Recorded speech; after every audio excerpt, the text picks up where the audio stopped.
அஸ்ஸலாமு அலைக்கும் வரஹ்மத்துல்லாஹி தஆலா வபரகாத்துஹு. எல்லாம் எப்படி இருக்கீங்க? நல்லா இருக்கீங்களா? இப்போ மேடம் அழைச்சிட்டு வந்தோம். தங்கச்சி வீட்டில் விட்டுருக்கோம். 7 மணிக்கு விட்டேன். திரும்பி ரூம் போக சொன்னாங்க. திரும்பி வந்தேன் 1 ஹவரில் வர சொன்னாங்க. வந்தாச்சு.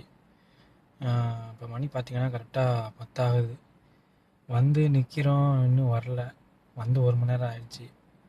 எப்போ வருவாங்கன்னு தெரியாது. மெசேஜ் பண்ண சொன்னாங்க. பண்ணால் ரீப்ளே பண்ணல. வெளியில் நிற்கிறோமே, ஒரு டீயோ ஒரு காஃபியோ தண்ணியோ தருவாங்கன்னு பார்த்தா அதெல்லாம் கிடைக்கும்னு பார்த்தா அதெல்லாம் கிடைக்காது உங்களுக்கு. நம்ம கேட்டாலும் ரீப்ளை பண்ண மாட்டேங்கிறாங்க. டிரைவர் புலப்பு நீங்கள் வந்தீங்கன்னா இந்த மாதிரி நம்ம எதுவுமே எதிர்பார்க்க முடியாது.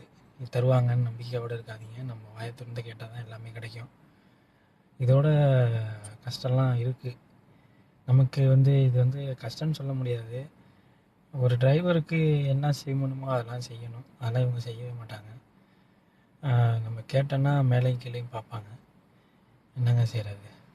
குவைத்துக்கு டிரைவர் வந்தீங்கன்னா இந்த மாதிரி கஷ்டப்படுத்துகிறாங்கன்னா இதெல்லாம் நல்லா விசாரிக்க முடியாது. எல்லா வீட்லேயும் கஷ்டம் இருக்க தான் செய்யும். நம்ம வீட்டில் நம்மளுக்கு கொஞ்சம் கஷ்டமாக தான் இருக்குது. என்ன செய்கிறது? தண்ணி குடிக்கணும். தண்ணி கூட இங்கே கிடைக்காது. இப்போ வெளில ஒரு தண்ணி வச்சுருப்பாங்க, ஃப்ரிட்ஜு. வெளில இந்த ஏரியாவில் ஒன்றுமே இல்லை. தண்ணி பாட்டில் கையில் இருக்குது, தண்ணி இல்லை. எங்கே போய் வாங்குறது? தண்ணி தான் அடிக்குது.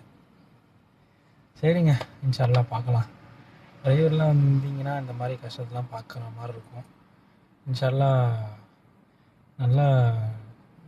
நல்ல வீடாக பார்த்து வாங்க. எல்லாருமே வர வேணாம்னு சொல்ல, நல்ல வீடாக பார்த்து இன்ஷா அல்லாஹ் வாங்க. அஸ்ஸலாமு அலைக்கும்.